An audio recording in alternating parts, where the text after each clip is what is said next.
Good morning, Dog Nation. I'm Brandon Adams, and this is DawgNation Daily, the daily podcast for Georgia Bulldogs fans, presented today by Kroger. There is, as you would expect, a lot to get to here today. Some of that relates to UGA recruiting. Special guest to help us do that, our guy Jeff Sintel, taking care of some personal stuff here today. So we're going to have a special guest in place of Jeff Sintel. That comes up here in just a little bit. Also, we're going to let you hear from Georgia defensive coordinator Glenn Schumann. Schumann, I thought, in a similar manner to what we kind of gave some compliments to Mike Bobo about yesterday, kind of got right to the heart of the matter a couple of times about, kind of what Georgia needs to be defensively here this season.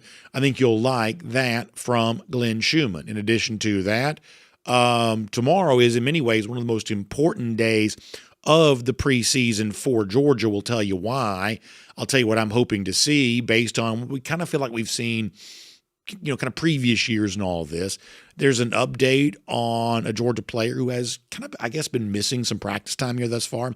We'll give you that. And off the top of the program here today, Kirby Smart, pretty candid when he met with some reporters earlier this week about something that he said was missing from Georgia in 2024, what they're trying to do to get it in sort of full measure here for 2025. We'll start the show by talking about that today, and we're glad to have you with us for it. It is DawgNation Daily, the daily podcast for Georgia Bulldogs fans, presented today by Kroger, and it begins right now. Today's episode of DawgNation Daily is brought to you by Kroger, fresh for everyone.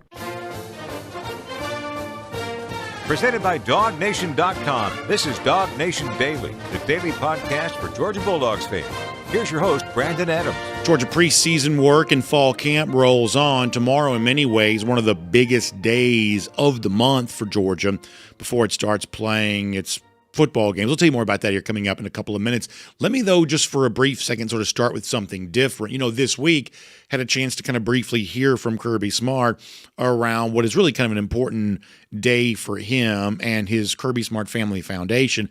I'll say this real quick. It's worth your time to go to the DawgNation YouTube page and watch. There's about a 10-minute interview with Smart here this week. From that, you can also read the story at DawgNation.com. The Kirby Smart Family Foundation really does, I believe, some really good work. And Smart, I think he is very well intended when it comes to, as an SEC coach, a guy that's won games, very popular with his fan base, that creates a platform for you. And, there's this idea to, much is given, much is required. Sometimes we understand that. And I think that Smart really gets that, hey, the level of fame you've gotten, the wealth you've gotten, it's important to be a good steward with those things. It just is. And I think Smart and his family really get that. That's why they do so much with the family foundation they have. And, once each year, it's a chance to sort of highlight kind of, what they're choosing to sort of spend their charitable dollars on. There are many of these things.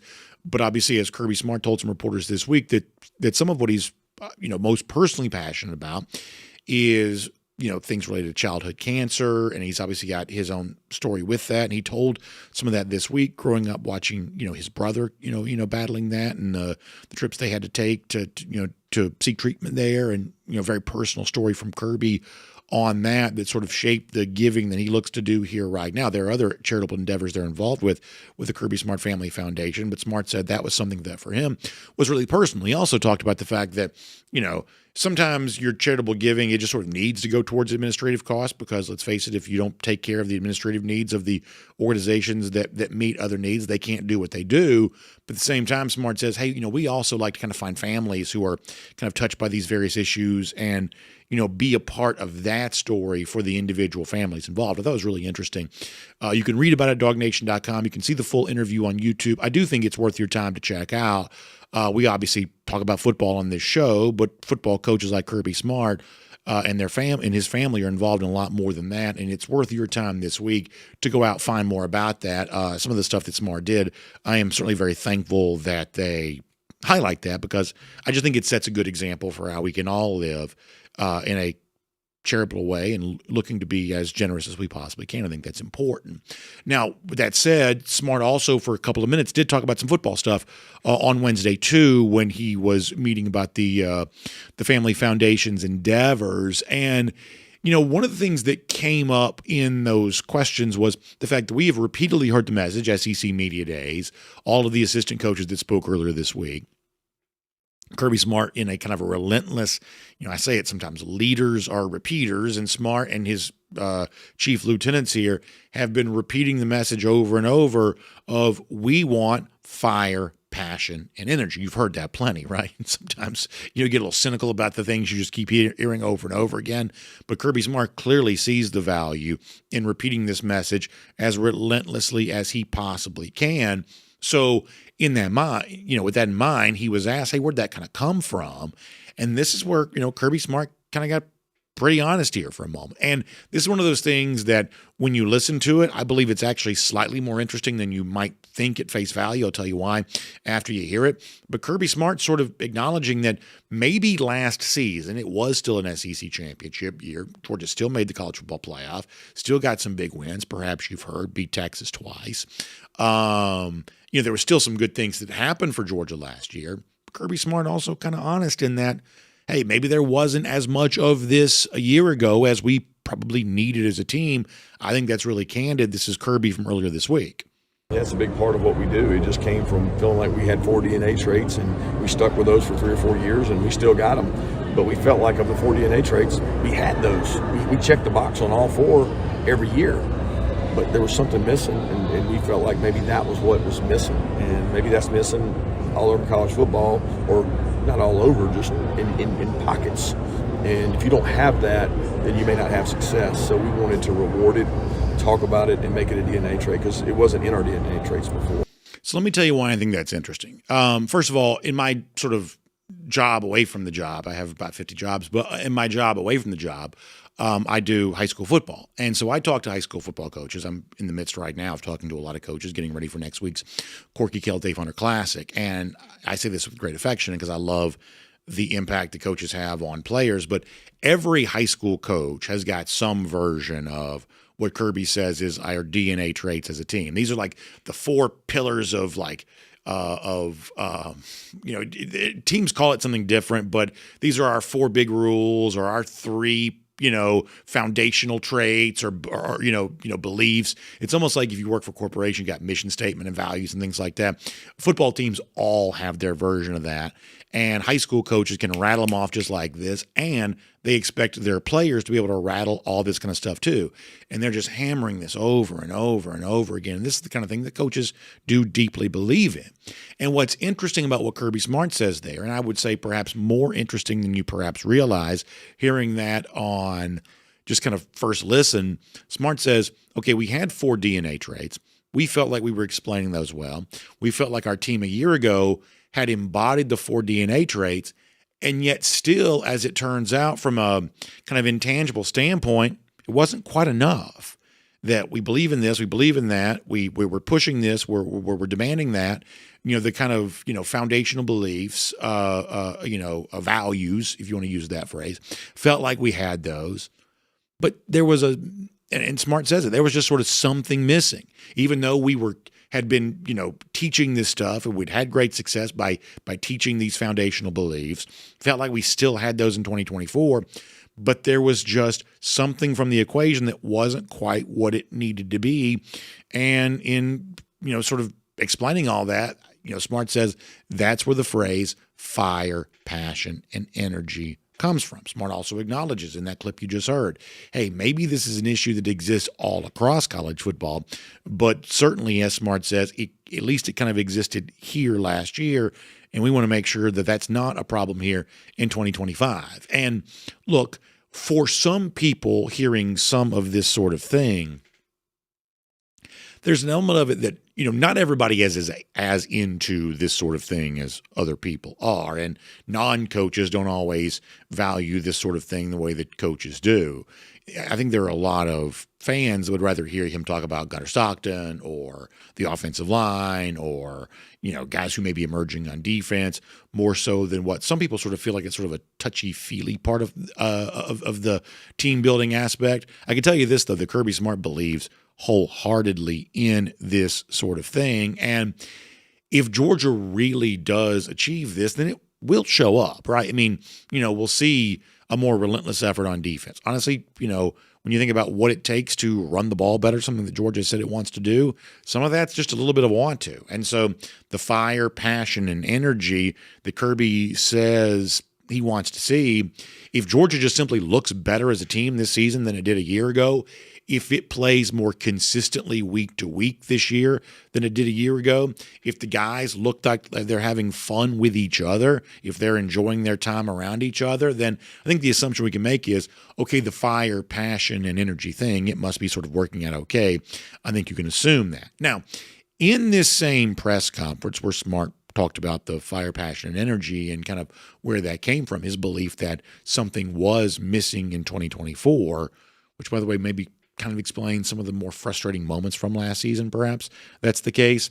Kirby Smart also foreshadowed a little bit about why tomorrow is really one of the most important days in that kind of fall camp preseason calendar for Georgia. Tomorrow is the first scrimmage, and it just so happens that tomorrow, I believe, is the the McGill Society is the sort of landed gentry, very rich and powerful Georgia fans who and I'm thankful for them because you want your program to be well funded, but they have given at such a level for UGA that grants them some access to a Georgia practice. In this case, it's a Georgia scrimmage. So selfishly, we also enjoy this because the rumor mill will be on and popping tomorrow. It'll be all over in terms of you'll be hearing all kinds of things.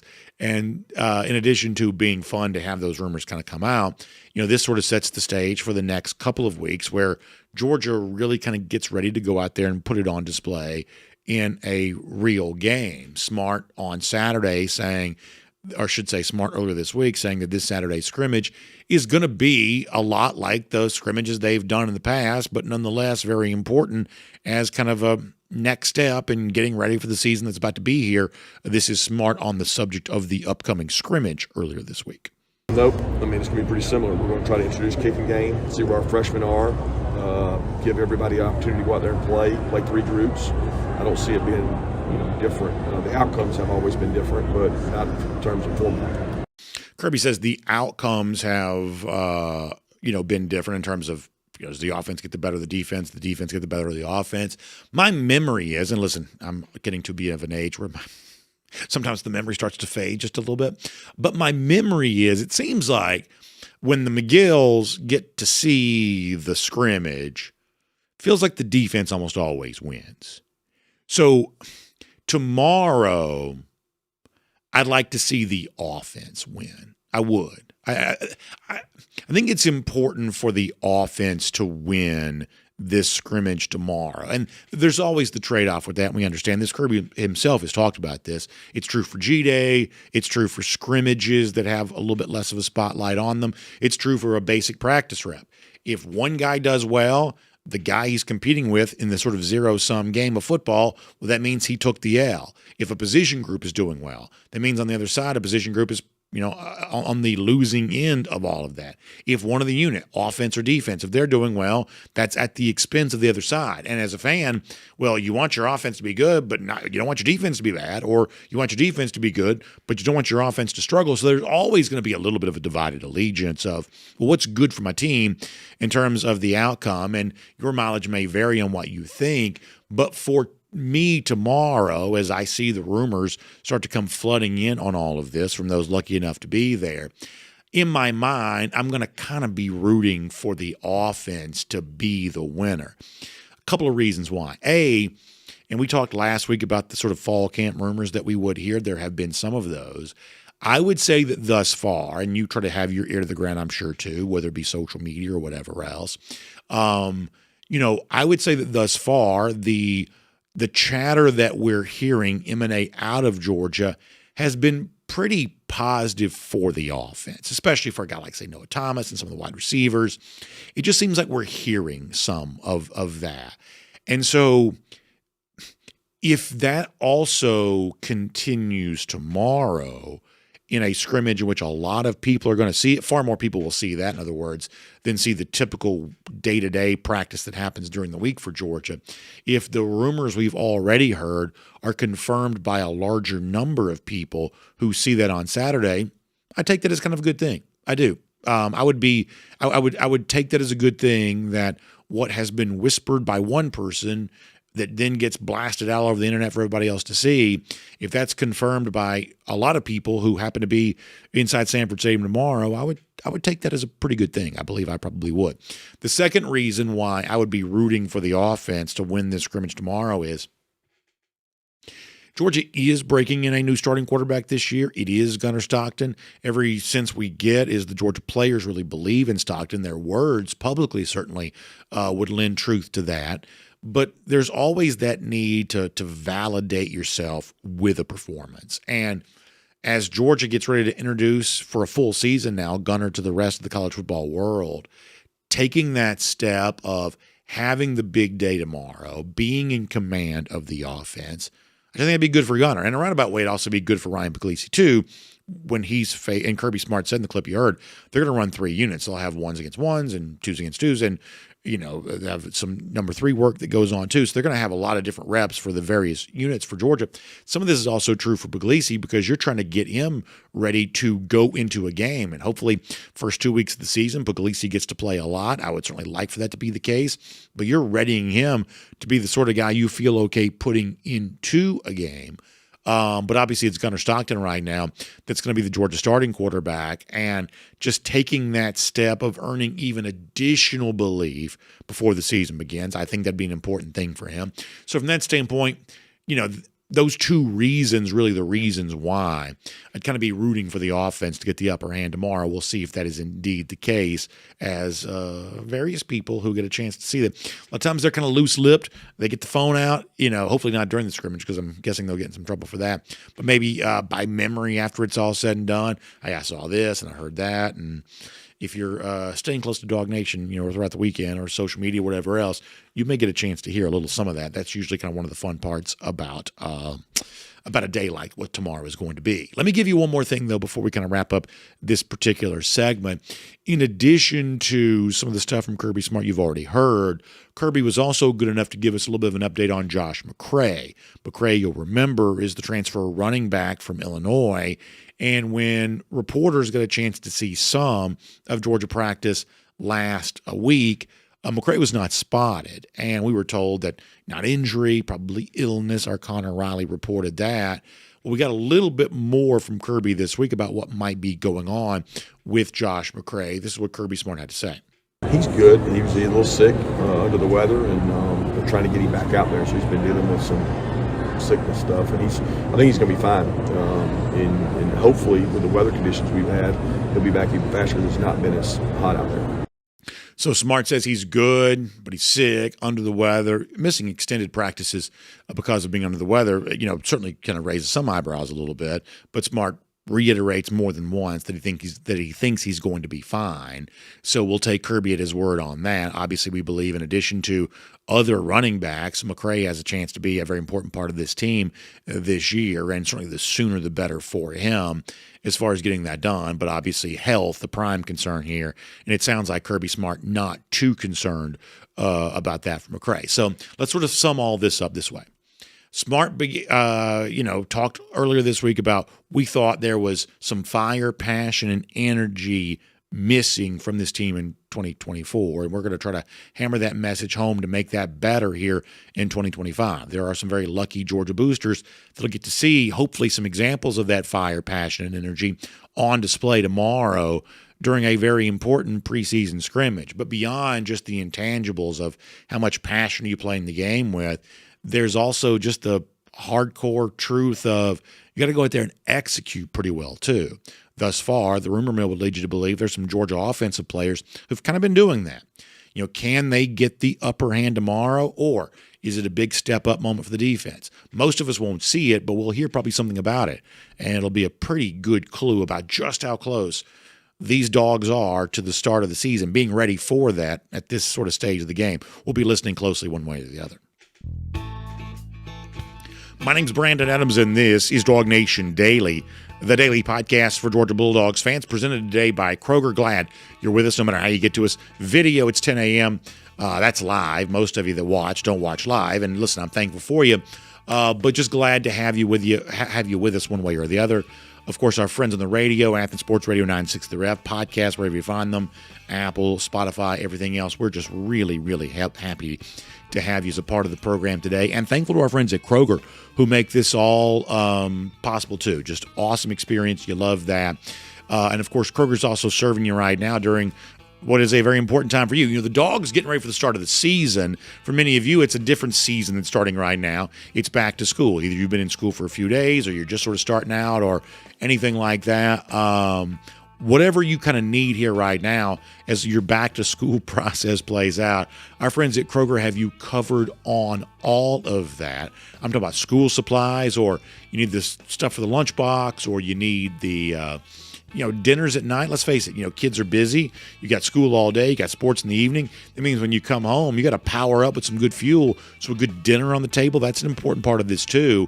Whatever you need for a great experience, getting your back to school time started off right.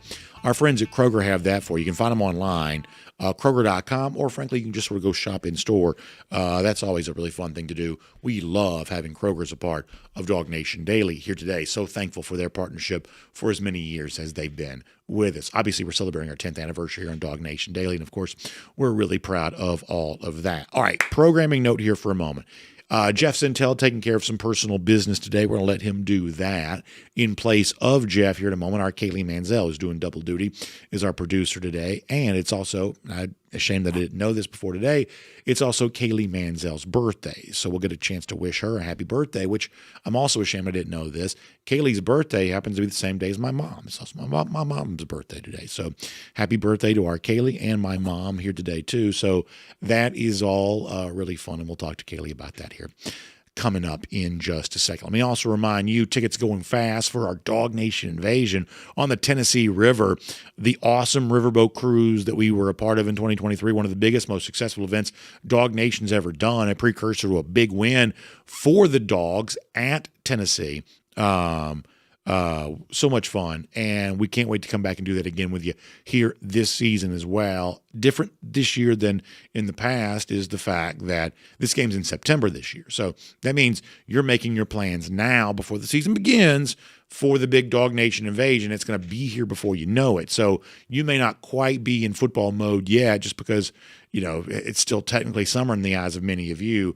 But if you want to be ready to go for this DawgNation Invasion and be a part of that, you got to act now because, to make sure you get the DawgNation Invasion t-shirt and the cool stuff with it. If you're watching on video, by the way, how pretty is the Tennessee River? There's a lot of folks in Knoxville that I would say are not very pretty, but the scenery there, especially on the Tennessee River, it's about as pretty as it gets. It's a wonderful experience, and you want to hang out with some of the best Georgia fans you've ever been with.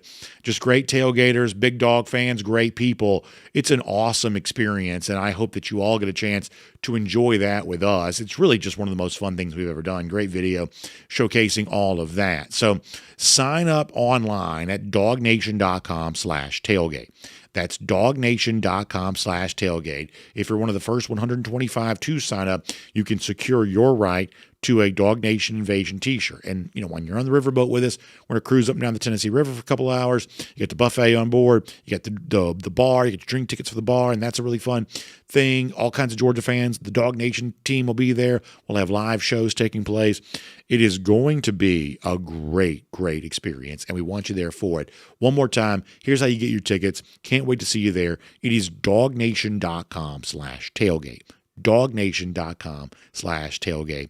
We are ready for the DawgNation Invasion, ready to paint Knoxville red and black once again and take over that Tennessee River the way that only DawgNation can.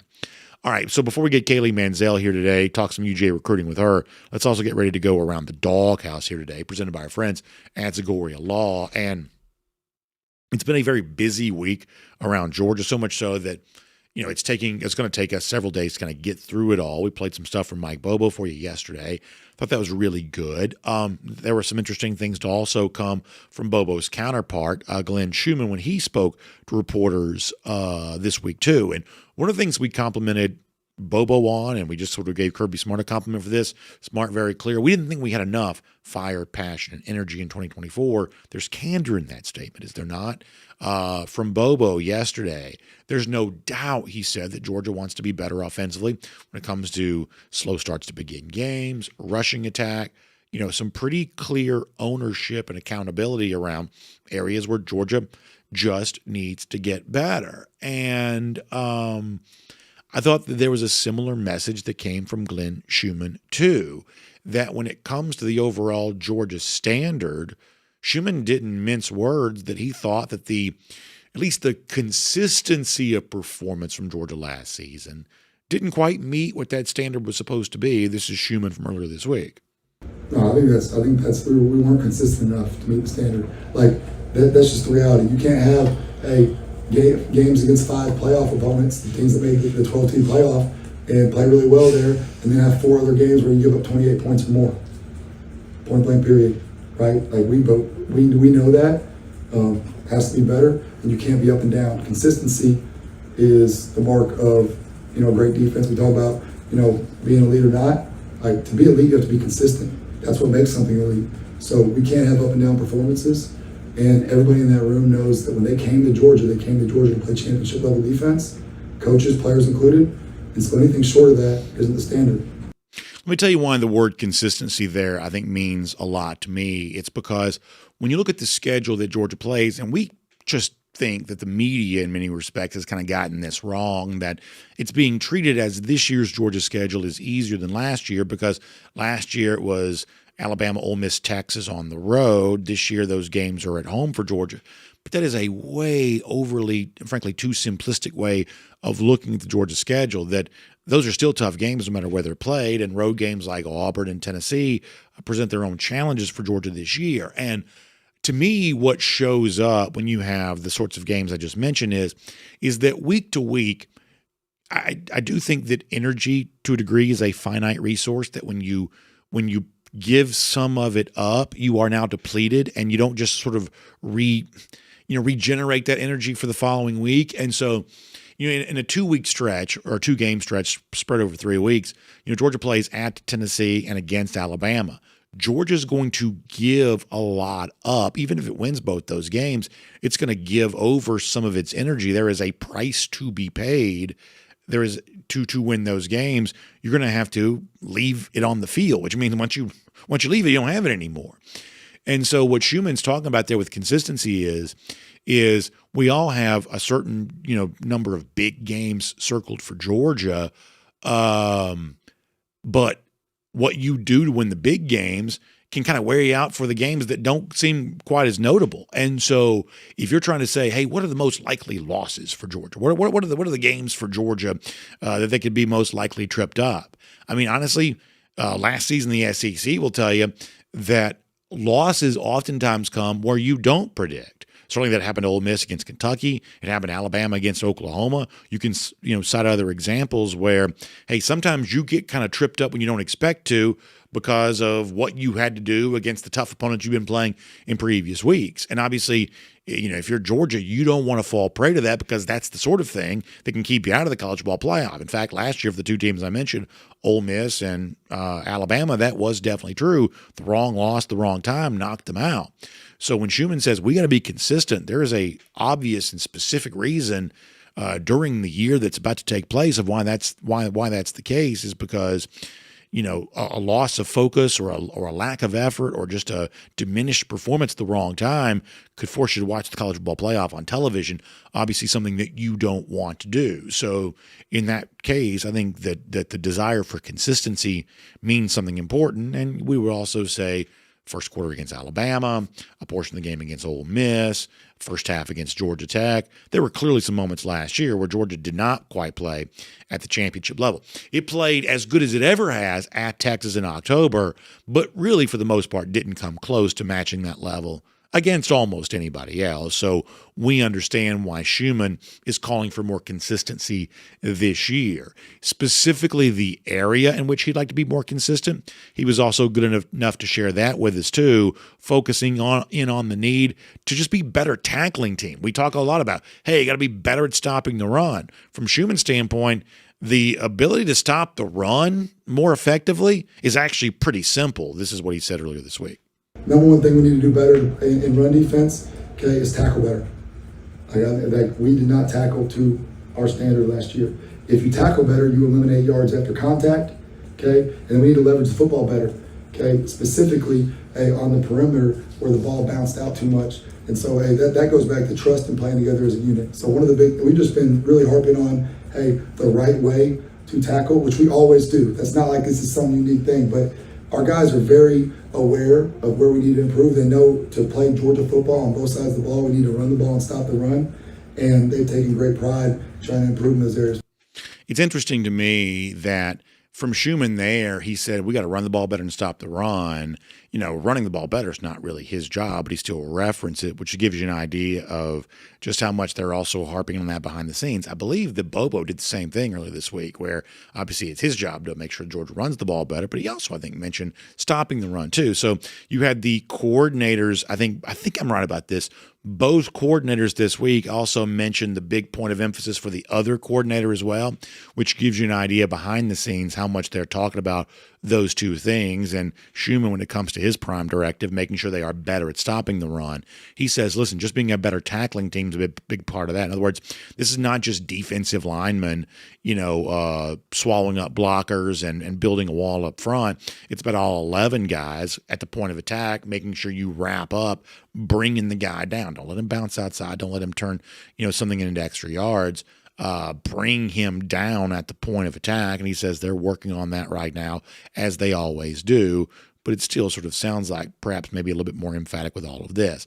I think it's really good. And I think it's all very, in this particular case, pretty specific and also, really open to embrace accountability. And frankly, if you listen to all this, some of the stuff that Bobo said, some of the stuff that Schumann says right there, Kirby Smart saying we thought we were lacking in fire, passion, and energy a year ago. I mean, if you heard all this, you might think, well, gosh, did Georgia miss a bowl game? Were they Auburn? Were they one of these teams like that? Well, no, they still won the SEC. They still made the college football playoff. But everybody acknowledges at Georgia, the standard is actually far higher than that. And Georgia, as thankful as it was to have won the SEC and do the things that it did last year, it wants to do even more here for this upcoming season. And I think the real kind of plain spoken, direct talk you're getting from some Georgia coaches right now is a pretty good indicator for me that they are heading in the right direction. And we'll make that around the DawgHouse presented today by our friends at Zagoria Law. Very important work that Zagoria Law does. If you or someone has been bitten by a dog or just injured by a dog, sometimes it's not a dog bite, sometimes it's a dog gets loose in a park or in your neighborhood, it knocks someone over, and let's face it, if this is a child or an elderly person or something like that, you're talking about the potential for broken bones and some, pretty serious injuries. And dog bites, as you know, can be even worse. There are very scary news reports about this sort of thing all the time.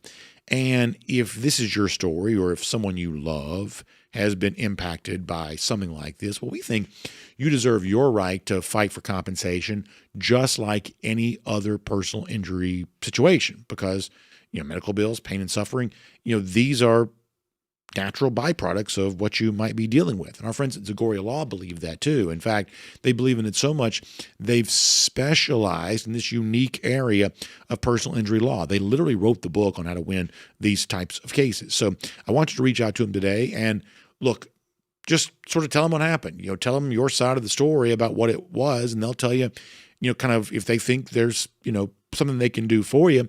It's at least worth having that conversation if you've got any questions about any of this at all. So I'm going to invite you to call them 833-GA-DOG-BITE. That's dog spelled D-O-G. 833-GA-DOG-BITE or online, ZagoriaLaw.com. That's Z-A-G-O-R-I-A, ZagoriaLaw.com. If you've been bitten by a dog, injured by a dog, if someone you love has that story of, owner negligent, dog got loose, problems ensued, well, let Zagoria Law fight for you to get the compensation you deserve. One more time, 833-GA-DOG-BITE or online, ZagoriaLaw.com. Okay, before we're done here today, there is some very big talk from a pretty important college football coach that seems to be feeling pretty good about his team. We'll tell you about that. Speaking of big talk, kind of an interesting prediction that we're not all that surprised by because we've talked about this. But it's gotten a big reaction this week involving one of the SEC's most talked about players for this upcoming season. We'll give you all of that here coming up. But for now, the birthday girl on the event of a lot of stuff going on for Georgia recruiting here right now. In place of Jeff Sintel, who's taking care of some personal business today, let's talk to Kaylee Mansell here on DawgNation Daily, presented by Kroger.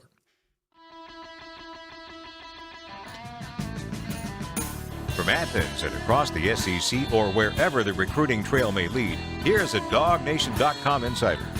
Let's say hello to Kaylee Mansell on the event of her birthday here, doing double duty as a producer, stepping in for Jeff Sintel, who's going to take care of some personal business here today. First of all, Kaylee, let me say happy birthday. And I've already told this to you privately, but I'll tell it to you now. I'm ashamed I did not know it was your birthday.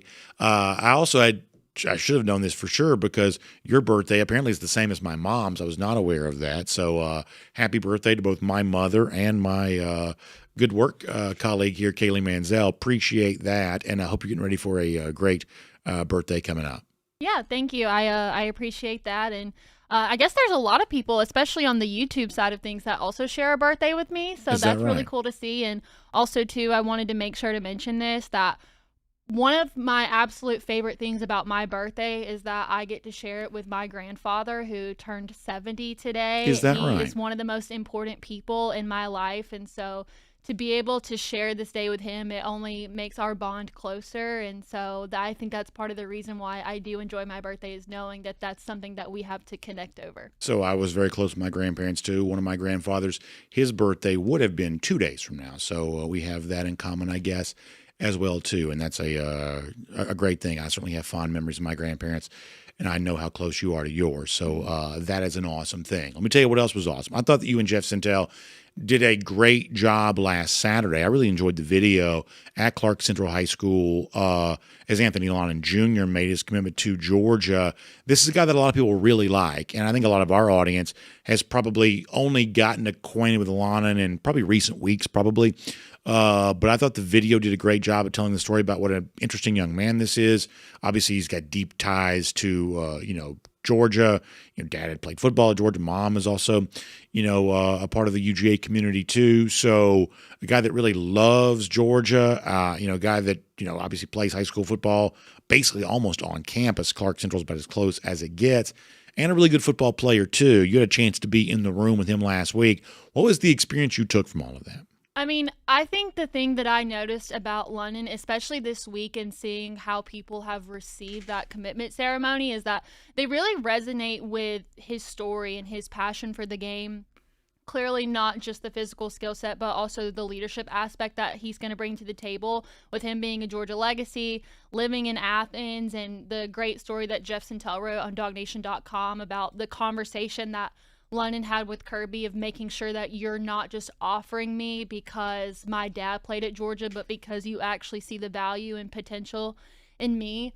There's a lot of things that I don't want to call it necessarily wrong, but there's a lot of things that are changing about college football, and a lot of that is the connection that DawgNation has with the guys that Georgia recruits. And to see the refreshing story of Anthony Lonnan, I think it reminds us all of why recruiting used to be so cared about, and seeing how genuine and authentic he was, and knowing that, yeah, he might not be the most talented guy in the class, but this is someone that's definitely going to be willing to listen to the things that will make him better. And I could see him being a really important part of this team in the future.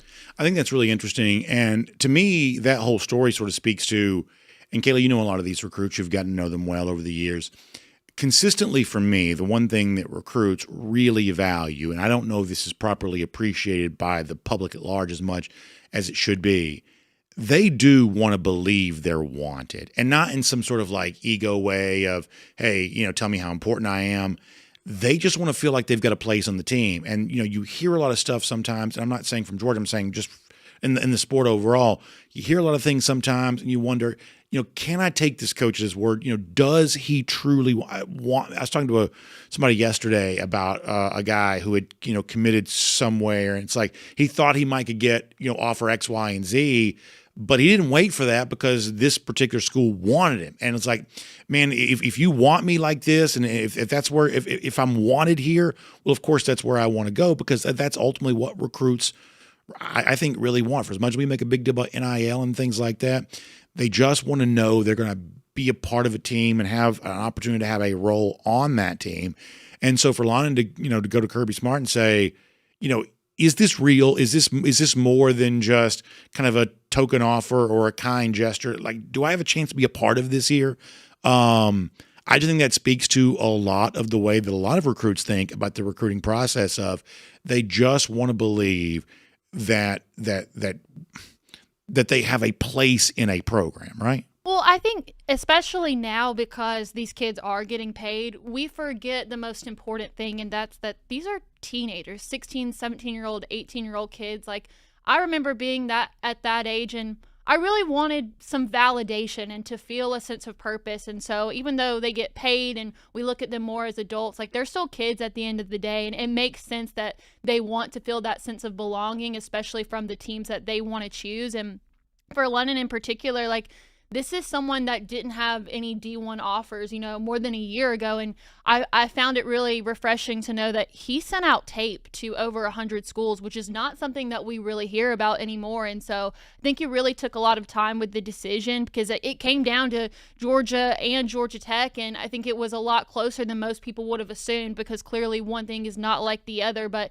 knowing that there was that mutual respect between him and Kirby Smart and the relationship that they continued building, like, I think he made that decision based on what you were talking about, and that's knowing that he has a place there, and not just because he felt like he was obligated to go there based on the circumstances. And, sending out tape also kind of reminds you of the stories you heard about Javon, different position, of course, but Javon Bullard during the pandemic, where, he was just trying to get somebody to notice how hard he was working. And, while the world was shut down, Bullard has these videos of him just going at it at his house, trying to showcase what kind of football player he could be. I would say that worked out pretty well for Georgia. So perhaps Anthony Lonnon at a different position, perhaps he can travel sort of a similar path there.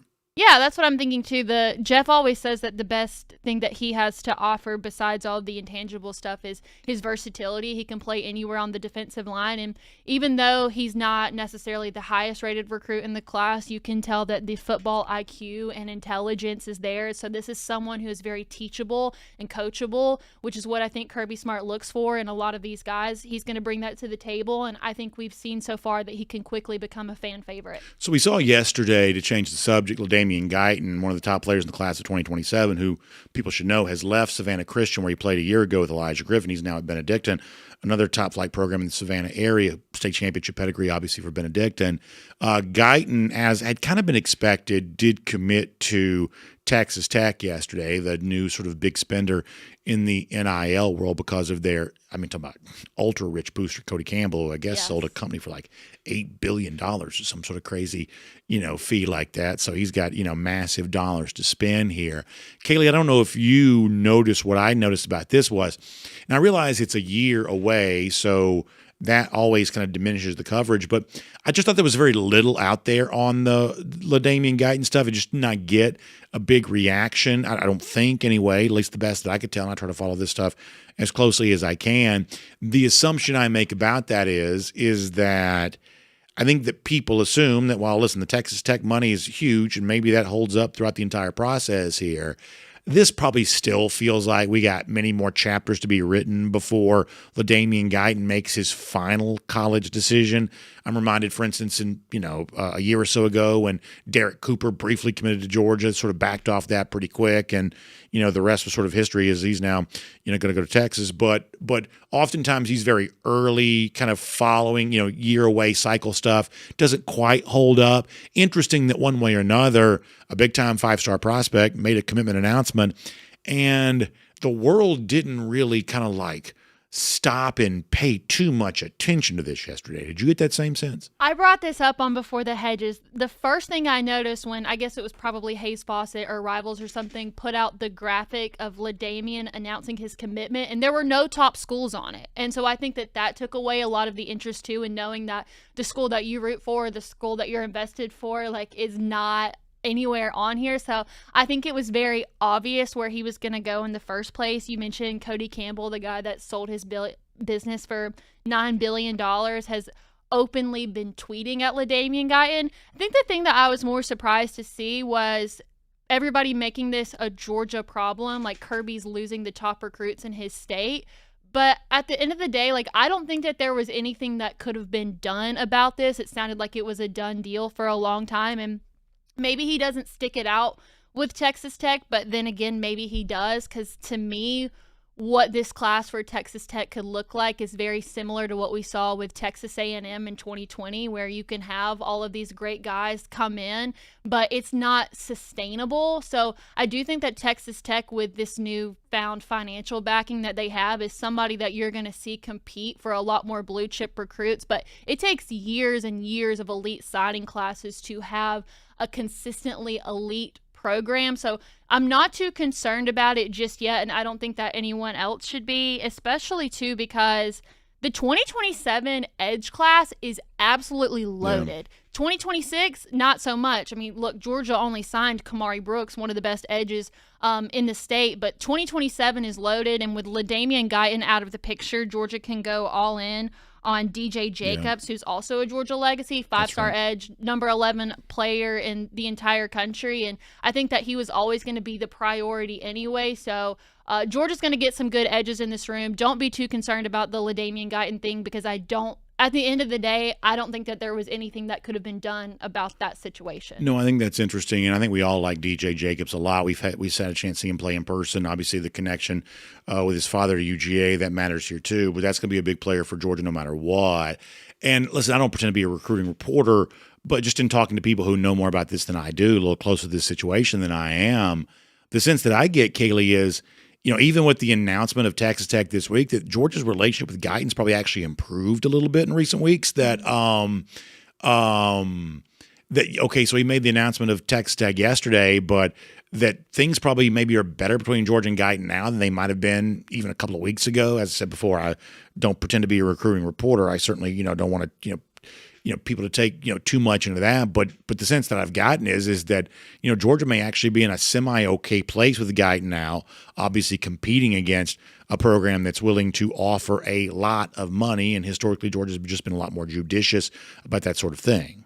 I can't remember who it was that told me this, but someone said that recruiting really starts when they commit somewhere else. And of course, Georgia is going to have closer access to LaDainian Guyton as opposed to a Texas Tech. Now, they're going to parade him out as the big, shiny, five-star number 2 player in the class recruit. And so they'll definitely keep that relationship with him, but Georgia definitely has the advantage. But again, I'll reiterate this. I am not that concerned about missing out on him, and I don't think Georgia should be either, just because there are so many more options in the 2027 class. If LaDainian Guyton was a 2026, I think that becomes a bigger issue just because there's not as much talent in this cycle. But 2027s, I mean, there are so many edges that make up the top 100 players in the country. So Georgia's got plenty of options, especially in the state of Georgia, too. So one more thing on this, and I want to ask you about something else before we let you go. This may surprise you a little bit. While I don't want Texas Tech coming into Georgia and getting, Georgia targets necessarily, I'm sort of pro Texas Tech overall for the simple reason that one of the big issues I have with certainly college football, if not college athletics in general, is there are just a lot of programs I don't think are trying hard enough. They're just not serious. And, they're there for the payday. They're there to take the check, but they're not necessarily doing as much as they could to be as competitive as they can possibly be. They just make a series of unserious decisions. An example of that for me would be a program like North Carolina that should be better than it's been, would have a chance to maybe one day be in the SEC, but they're hiring 70-whatever-year-old Bill Belichick, and they're all a part of that goofy nonsense. There's just a lot of examples of programs I think that should be better that are just not trying hard enough. Well, this is Texas Tech trying. And listen, people say, well, they're just buying their players. Do y'all realize where Lubbock, Texas is? Lubbock, Texas is West Texas. It's like that South Plains area. Where there's look at a map. There is not much there. This is not, the east part of the state where a lot of the major metropolitan areas are. This is way up in the northwest corner. It is Nowheresville. And so, if all you do is get sort of wait around for the players who want to come to Lubbock to show up for you, you're not going to have very much. You've got to try to do something to put your thumb on the scale if you want a chance to compete. As I said before, I'm never going to be happy if Georgia's losing one of its recruiting targets. But you know what? If this is Texas Tech saying, we're going to try. We're going to try harder than the other Big 12 teams. We're going to try harder than most of the programs that sort of exist kind of, sort of west of the, sort of the western part of the country. We're just going to try harder than a lot of these programs are. I can't be mad at them for that. I don't want them to steal LaDainian Guyton. I don't want them to steal Georgia targets. I don't like the idea that all of this sort of turned out, to be a little bit like an auto auction where you just sort of stand there and, just shout out larger sums of money. I don't like that part of it, but at least they're trying. And at a place like Lubbock, Texas, you got to try especially hard to get your fair share of players because of how remote the location is. I told Jeff on Before the Hedges the other day, because I watched the SMU death penalty documentary last year, and finding out that the reason that SMU was willing to pay all these players when it was illegal was because one guy was tired of hearing his coworkers brag about the other schools in Texas that were having success. Finally, somebody from Texas Tech got fed up about either what was going on in the Big 12 or seeing the other schools in Texas have more success. And I actually think that we got a really small glimpse of the fact that Texas Tech is willing to go all in on their athletics and not just football. When this past softball season, you may not care about this, they paid a pitcher from Stanford $1 million to transfer to their school, which is the highest NIL deal a softball player has ever done in college. And they went from never having played in a conference championship to finishing runner-up in the national championship. So I don't even really think it's a football thing. I mean, obviously that's a primetime sport and it looks like the trajectory is heading there, but I think that Texas Tech is going to start going in on all of their sports, and clearly they have a big financial backing to do it. And they're one of the Texas schools that's kind of just lost in the middle. But because of that, with Texas Tech now really becoming a competitor on the recruiting trail, I kind of see all these Texas schools going at each other just like they did in the SMU death penalty situation, where just let them go at it first and we'll see where it goes. All right, let me finish with this. I don't know if you know this, but you actually showed up on one of our golden shoes earlier this week. Apparently you and I said this earlier this week that for SEC Media Days, which took place in Atlanta a couple of weeks ago, one of my most important things during the week is I'm trying to dodge other cameras. I don't want to be in the background shot because, listen, if I know I'm on camera, I'm going to kind of hold it together and look halfway decent. At least I hope I'm going to do the best that I can anyway. But when I don't know that I'm on camera, I'm almost always doing something weird. It's just one of those, I just can't help it. So I think we have an example of this we can show. Now, at first, and if you're listening podcast, I'll describe this. This is the thing where the On3 video guy, J.D. Piquel, was giving the high five here to Garrett Nussmeier. You and I are in the background of this. At first, I couldn't quite be sure this was you because to me, your hair looks more blonde right there than I think it typically does. Although, what other girl would I be talking to? So I reckon it would have been you. I'm popping the breath mint. The backstory here is that you and I went and found these breath mints because I have a very bad breath mint habit. We paid like $8 for those, and I'm just popping them one right after the other. So I don't know if you know this or not, but you and I were briefly seen in the background of a video involving Heisman candidate Garrett Nussmeier. So always going to be careful in an event like this. The cameras are always on, right? I'm glad that it's my back in this video because similar to you, and like if you watch any of the shows that I do, you know this, I can absolutely not hide my facial expressions. You can tell exactly what I'm thinking at any given moment because I can't hide it. And so if I'm in a candid video sort of situation, there is no telling what expression is on my face. So it was cool that we got to be in this, and it was cool that somebody spotted it, but it is probably best that my back is turned.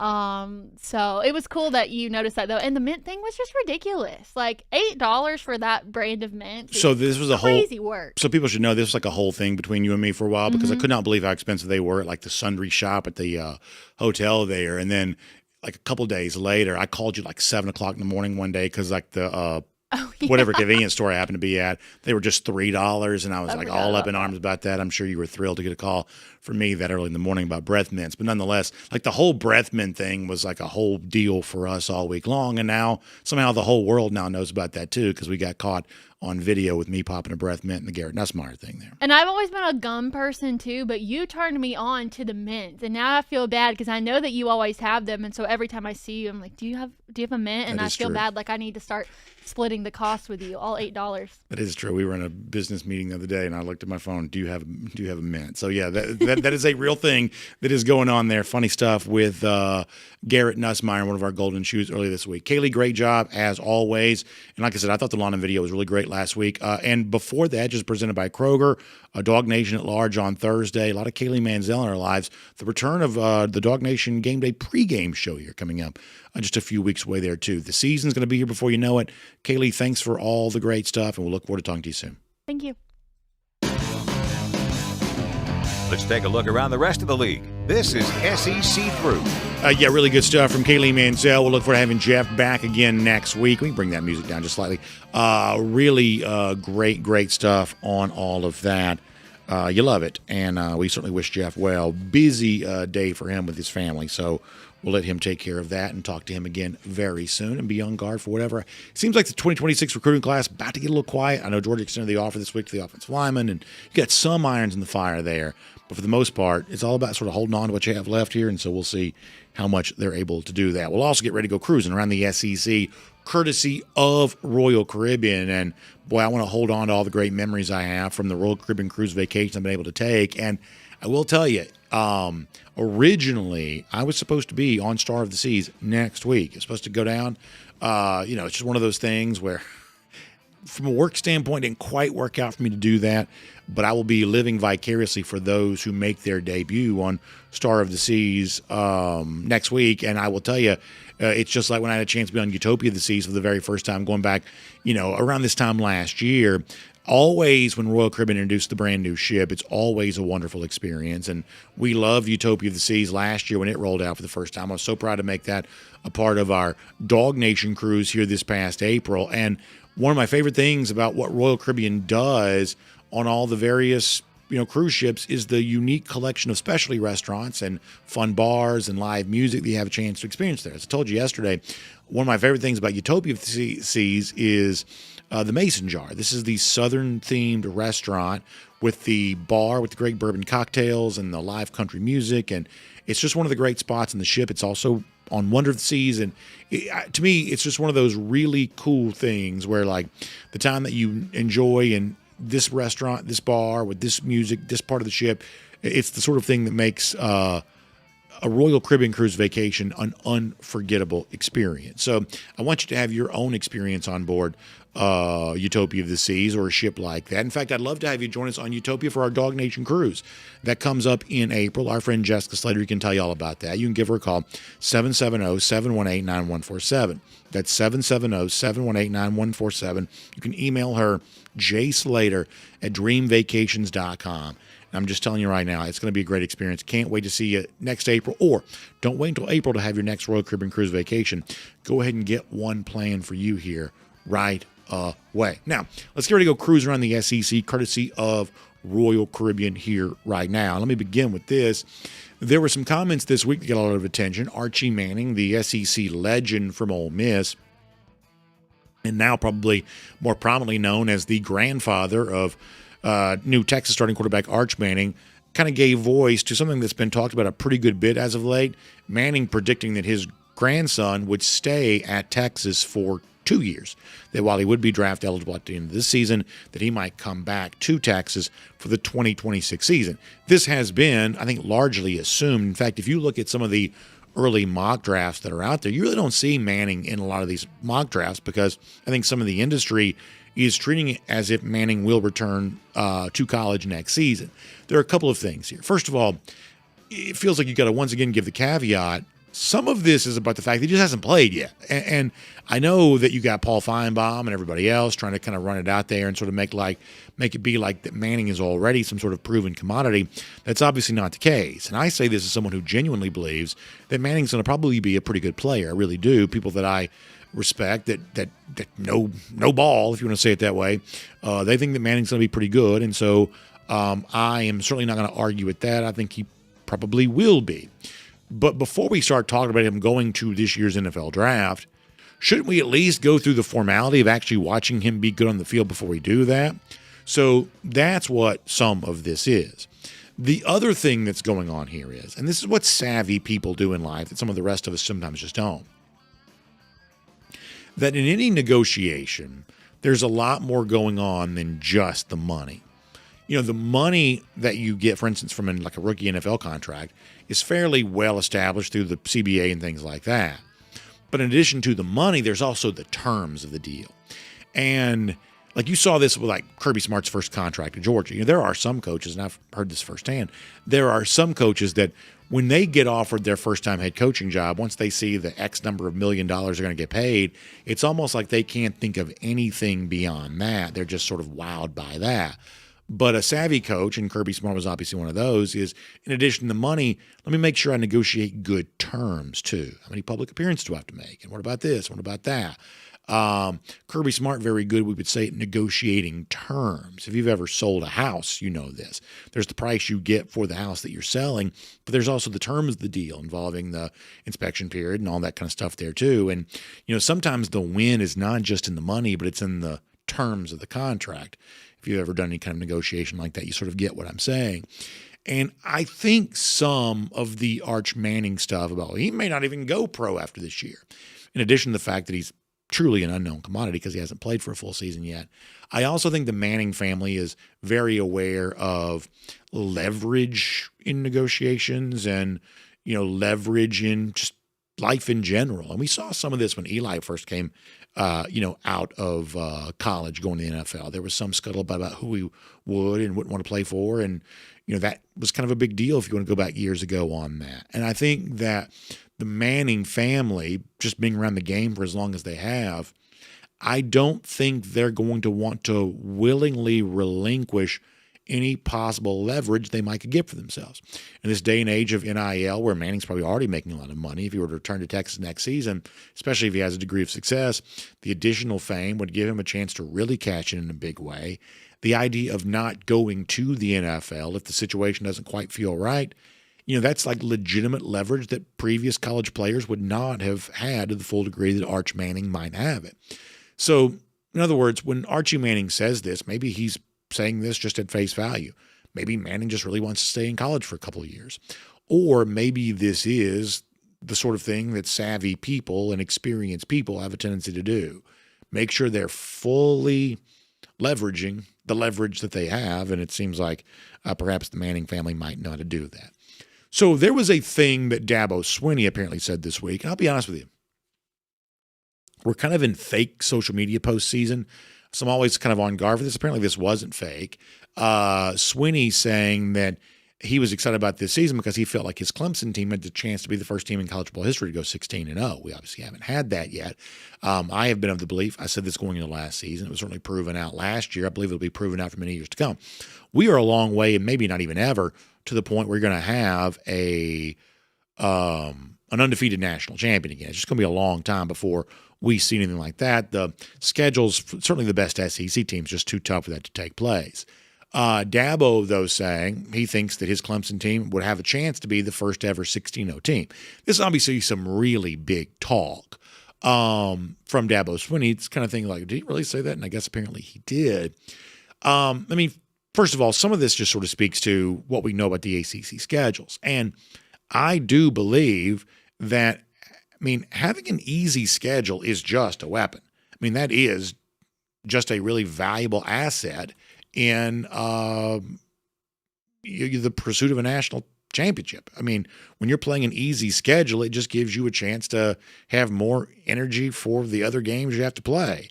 And this Clemson schedule here for 2025 is pretty easy. For instance, they don't play Miami in conference here this year. That's not a game they have to play. They got to play Louisville, they got to play Georgia Tech, but some of the bigger teams, the other sort of championship contending team in the ACC in Miami, Clemson don't have to play them. Now, non-conference, they got to play two SEC teams, but in conference, it is a pretty easy schedule. They could run through that unblemished. Here's the other thing, though, that I will say about why I think you at least have to take this pretty seriously. We have talked a lot about this Clemson LSU game to begin the year. LSU, Brian Kelly repeatedly, many instances, he has really doubled down and reiterated just how important this week 1 game is for his program because they've lost week 1 games in previous years. But I saw Brad Powers, sort of a college ball gambling expert, put this on social media this week. Not only has Clemson been favored in this game, the game is played in Clemson. Not only is Clemson favored in this game, the line is moving in Clemson's direction here right now too. So when Dabo says, hey, we might go 16-0, just keep in mind that the ACC schedule is kind of a cakewalk, the way that most ACC schedules typically are. And the sort of big game to begin the year against LSU that LSU has circled and things they really need to win, right now odds makers are backing Clemson in a pretty big way. So it's a little bit odd to hear somebody kind of have this sort of boastful talk before a season begins, I would say. But with Clemson this year, given the team we think they might have and the schedule they might be playing, the expectations are kind of on their side for LSU, you at least have to consider this as some possibility if this Clemson team is as good on the field as it appears that some people think they are on paper. Let me give you one final story here just for a moment. I saw where Mike Elko, the Texas A&M coach this week, was talking about how he feels like his team's sort of flying under the radar. And this is A, what all coaches want. B, this is to a certain extent what a lot of coaches say. And it's typically, like a lot of coaches speak, just sort of lip service. In this case, though, for Mike Elko, it's kind of not, right? I mean, this is a team that's truly flying under the radar. Their win total's like someplace like 8.5. That's among the higher 8.5, something like that, among the higher win totals in the SEC for the upcoming season. Their coaches poll ranking was just 21st, but their ESPN FPI rankings like inside the top 10. I have said during this offseason that I think sneakily Texas A&M fans may be the least happy in all the SEC because of the success that Texas has had, the fact that they had the game in College Station a year ago, couldn't beat them. And now, even though I think Elko's a pretty good coach, there really is no identity for Texas A&M right now, whereas on the other side, Texas just seems to have so much going for it. And in the kind of the post-Jimbo Fisher world where he kind of proved to be all hat, no cattle, boy, reinventing itself has just kind of come slowly for Texas A&M, even though they have kind of won some games. But it's that same sort of 8-4, 8-5 type thing that they sort of always feel like they are. If you want to find an SEC team, though, that has a chance to be good, that almost nobody is talking about, it certainly classifies as Texas A&M. I don't quite see it with the Aggies this year. I guess I would probably be more than happy to overlook them too. But when Elko says his team's being overlooked, he's not just whistling Dixie on that one. It certainly looks like right now they are getting very little attention, even though some of the odds makers and the analytics folks seem to kind of like them okay. So do with that what you will. We'll make that cruise around the SEC, courtesy of Royal Caribbean. And before we get ready to wrap up our show here today, I also want to give another shout out to our newest sponsor here on DawgNation Daily. And I'm so proud of this. We had a chance a couple of weeks ago to visit with our friends at Mercier Orchards. It's up in Blue Ridge, Georgia. It's a gorgeous, gorgeous place. I'm talking about, you don't get any prettier than this. A couple hundred acres worth of orchards growing the freshest apples. In fact, I had a great experience. When we were there, I got to pick some apples. Now, I guess I was among the first to get to pick apples here for this year. The first apples of the season sort of getting ripe there, and I got a chance to pick some of those. Took them home with my family. I was a big hero for doing all of that. But what you're going to love about Mercier Orchards is the way that those apples get used to make what is really a very fast-growing, very exciting new brand, Mercier Orchards Hard Cider.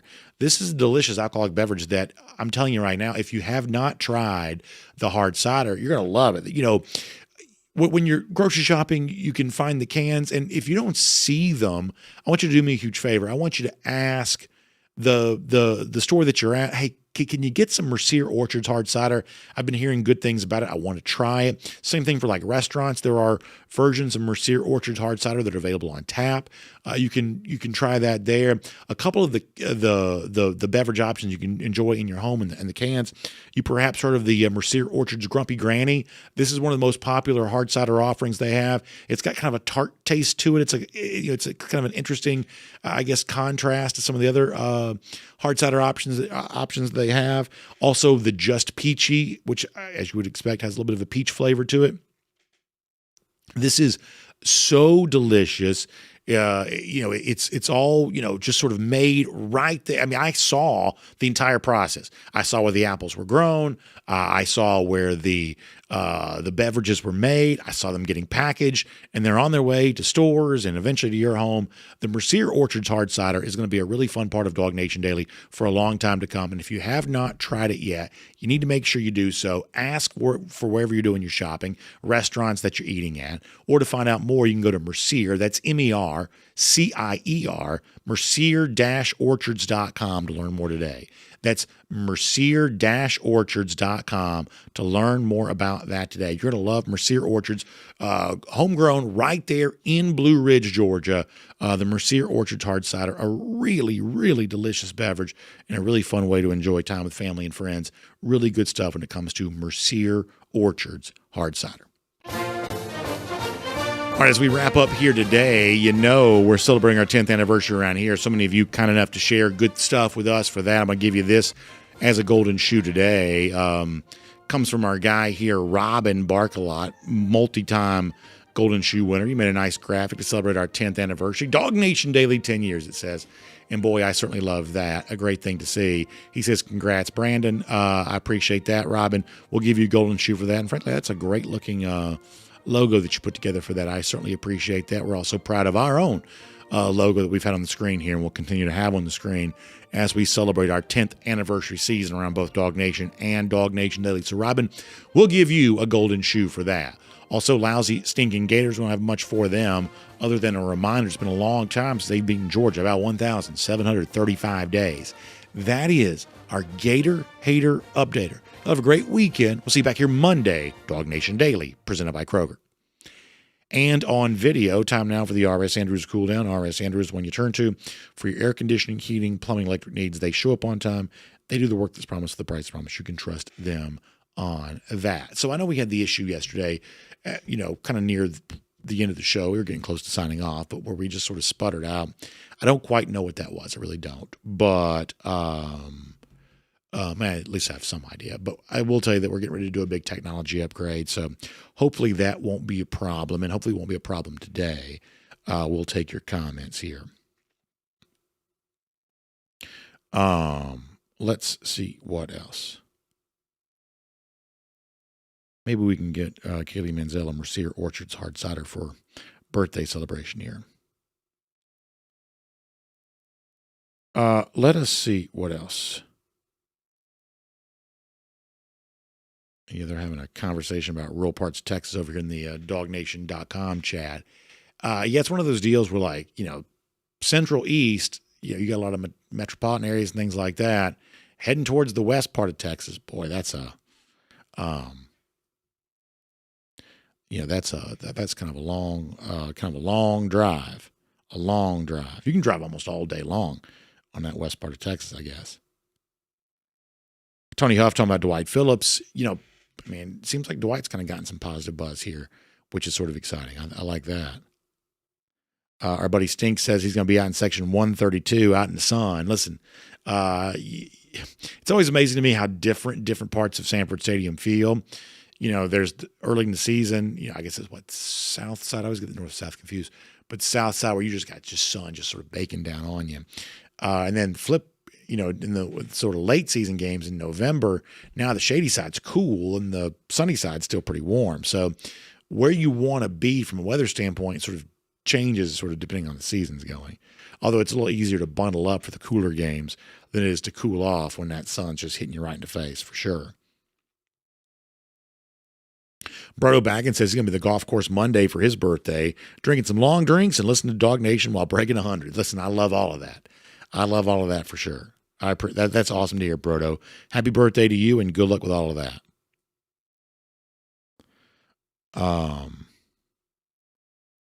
Let me see what else.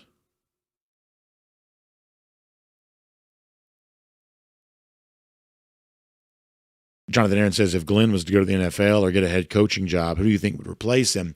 That's a good question, man. I think there are guys, kind of waiting the wings at Georgia that are getting probably pretty close for their defensive coordinator shot. I think there's been some, chatter last couple of years that Trey Scott might get a defensive coordinator job somewhere, for instance. There are other guys. I mean, obviously, Georgia fans would always like the idea of Will Muschamp returning. I don't know how much he wants to do that, really don't. But there would certainly be no shortage of options there. And, I'm the kind of person that I don't certainly wish Glenn Schumann out the door, far from it. But I also know how much professional development's important to Kirby. He's certainly going to want to, kind of find jobs and homes for his, for his coaches. He takes that thing pretty seriously.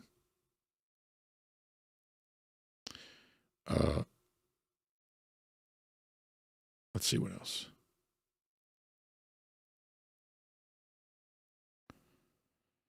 Sons of Georgia says the folks up at Mercier Orchards are high quality, nothing like North Georgia in the fall. Yeah, I'm telling you right now, it's gorgeous. Just like rolling hills for as far as you can see. I want to say it's like 200 acres in total, and they grow obviously a lot of apples, but they grow blackberries and peaches and blueberries in season. Really, really amazing to see. And I got to tell you, total confession, I had not really been a hard cider drinker before trying the Mercier Orchards hard cider. I don't know why. I don't branch out a lot. I probably have a bad habit of not trying a lot of things that could be really good. And they knew how much I like Georgia companies and how proud I am of just agriculture in Georgia. They know that's important to me. And they said, we want you to come up here. We want you to try this. We think you're going to really like it. And I did. And I was like, we got to make sure we tell everybody on the show about this. And so that's kind of the story there. They were kind enough to invite us. My friend Faraday and me, we went up there, and it was awesome. It was a great experience. All right, what else? But I'm glad to hear you say that, Sons of Georgia. I appreciate that. Josh Skelton, the subject of Nate Frazier and Rod Robinson.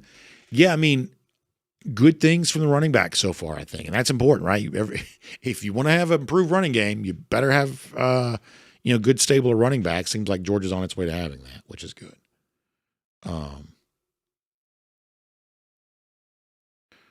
Let's see what else.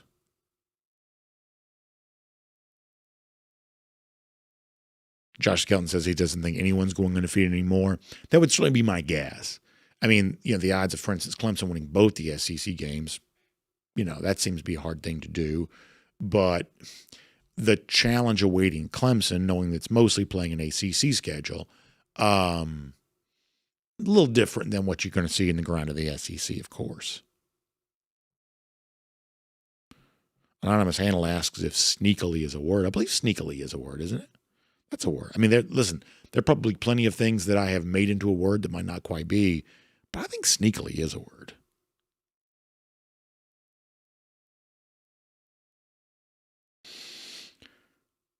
What else is going on here?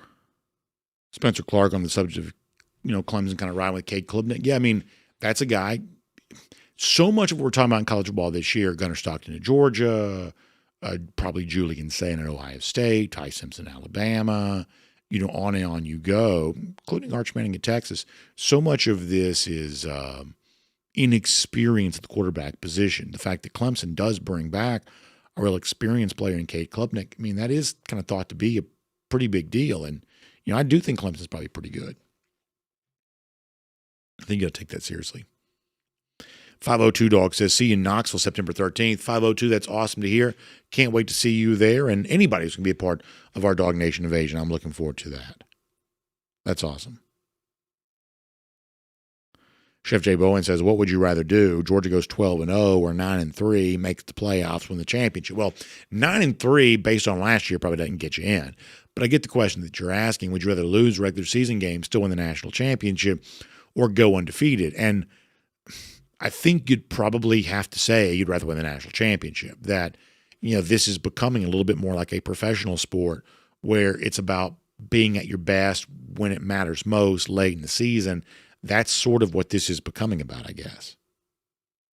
Chef Jay Bowen's also going to be in our DawgNation Invasion. Chef, I love that. That's awesome to hear.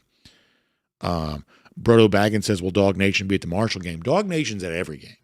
And so we'll have our DawgNation Game Day pregame show. We'll have the DawgNation postgame show live from the UGA bookstore. DawgNation's always going to be all over this place. By the way, good to see our buddy Silent Chaos in here today. Silent Chaos, one of the longtime commenters. He says, I want the offense to be ahead of the he says, and he wants the offense to basically win the scrimmage tomorrow. My observation of G-Day was the first half went to the defense, second half went to the offense. Yeah. So I do think it's better for Georgia overall if the offense wins tomorrow. Although, for whatever reason, it just sort of seems like when the McGill folks see scrimmage, the offense almost never wins. It seems like that's true. Let's go asking about this is a little bit different than like a land-based tailgate where when the river cruise is over, the DawgNation Invasion is sort of over. There is no like stay on the boat for the entire game and watch the game or something like that. That is not something that we're going to be able to provide on this. Obviously, plenty of places around Knoxville that you would be able to watch the game. But the invasion itself is sort of a pregame event. We don't have access to the riverboat once the DawgNation Invasion comes to a close. So I do want to make sure we're clear about that.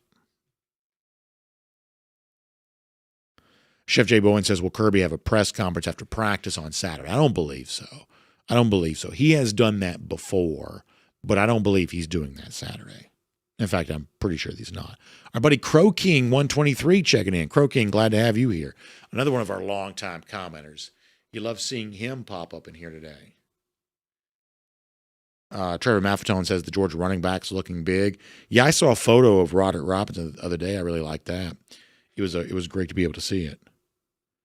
Let me get some Facebook comments. Jonathan Aaron says, any updates on the legal issues we've had with comments lately? Have we had legal issues? What is that? Is that am I missing something? Is that a joke? Or have we had legal issues? What is that? Maybe I don't know. Maybe I don't know about that, Jonathan. What is that? Spencer Clark says, I hope we can come out of injuries clean from injury standpoint on Saturday. Yeah, it's really important. We need to at some point in time do a little bit of an update on this because we are getting injuries around the SEC. Florida had a wide receiver. Texas had an offensive lineman. There have been others. So, it's one of those things that just sort of happens. That's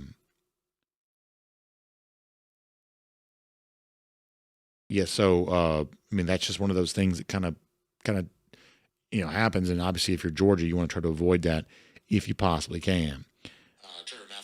Let me get some Facebook comments here for a moment.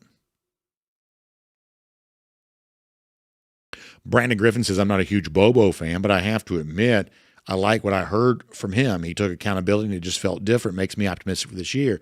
Yeah, I'm glad to hear you say that, Brandon, because while I am probably more pro Bobo than some of our audience seems to be, I'm glad to hear someone who's been a Bobo skeptic say that he thought it was a good press conference. I thought it was a really good press conference. I really did. And judging press conference is sort of a strange thing to do. I'll admit that. But boy, I thought it was the right message. I really did on all fronts. And so I'm glad to hear at least someone from the kind of category of, not quite so sure about Mike as OC saying, well, at least that press conference was good. And because I wasn't just like, putting on a front when I said that yesterday. I really thought it was a good press conference. And really, I just thought it struck the right tone for what you want for the start of the season. It doesn't necessarily guarantee anything once the games begin, but boy, it was the right words for sure. Kent Holcomb talking about visiting Mercier Orchard. Yeah, it's a fun place to visit, and they do a lot of stuff. It's not just hard cider. Obviously, they do fried pies. In fact, I want to say they do like millions of fried pies per year. It's amazing how much of that they do. So they have a lot of things in addition to the hard cider if you go visit them in person. By the way, Philip Jordan Wells, a little bit of an R. Kelly shout out here saying after the boat, it's the after party. After the party, it's the UGA lobby. Very good from Philip Jordan Wells on that. By the way, Philip also says that sneakily is a word. Yeah, I thought it was. By the way, James Schofield checks in to say, first of all, some compliments for us, which we appreciate, and also that he's ready for fire, passion, and energy. I like that. Eric Ray says, I sneakled the word on past us, which is very funny. That's very funny. What else here?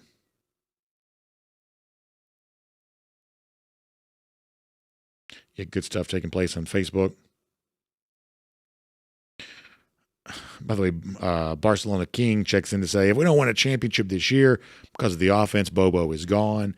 Yeah, listen, I mean, one of the things that Mike said this week is totally acknowledge that the offense needs to be better.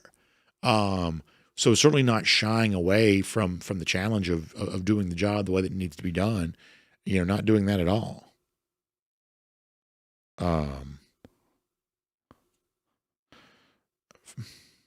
Foster Moss asking about something I am not going to talk about.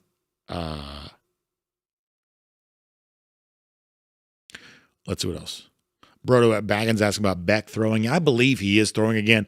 I think he's essentially full go now. Now, he hasn't been, doing football stuff for a good long while now, but I believe he is back full go now. I think that is the case. Robert, Tyler checking in here. Robert, glad to have you here. Gary Holt says he's picked a lot of apples up there in Gilmer County. $1 a bushel. It was a good summer job. Well, that's awesome. Made you a better man for sure. And listen, I would say that, compared to like some things, you'd much rather be picking apples where you're kind of pulling them from here. Although when I was there, they told kind of an interesting story about how that, the apple trees they don't keep them very tall. That supposedly like that the shorter apple trees just grow more apples. And I fully understand why, but that if you let the apple trees get too big, it kind of reduced the yield of apples that you were going to get, which was really interesting. So their apple trees aren't super tall, but still picking apples where you're kind of reaching up to pull the apple down. Boy, that's a lot easier than like say a watermelon or something like that, where you're having to like go to the ground and pick it up. Those stoop crops like that, that's hard work. All right, what else? Oh, how about this? Our buddy Foster Moss, 36th birthday today. Foster, happy birthday to you. That's awesome, man. That is awesome to hear.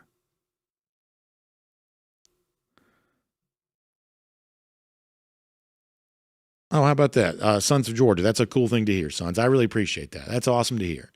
Wonderful, wonderful news. I hope everybody has a great school year. That is a really cool thing. That's awesome. That's a really nice thing to hear. Thank you for telling me that.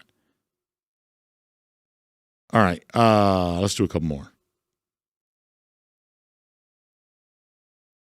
Gary Darcy getting ready to check out. Appreciate that. Let me get one or two more, and we'll do this.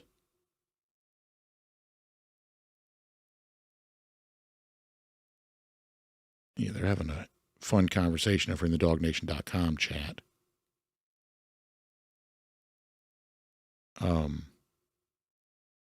Garrison Tucker on the subject of, Mike Bobo. I mean, like the one thing that I was really impressed with, we played this clip for yesterday, was just the overall level of energy that he seemed to show, which I think is great. I just thought he kind of struck the right tone.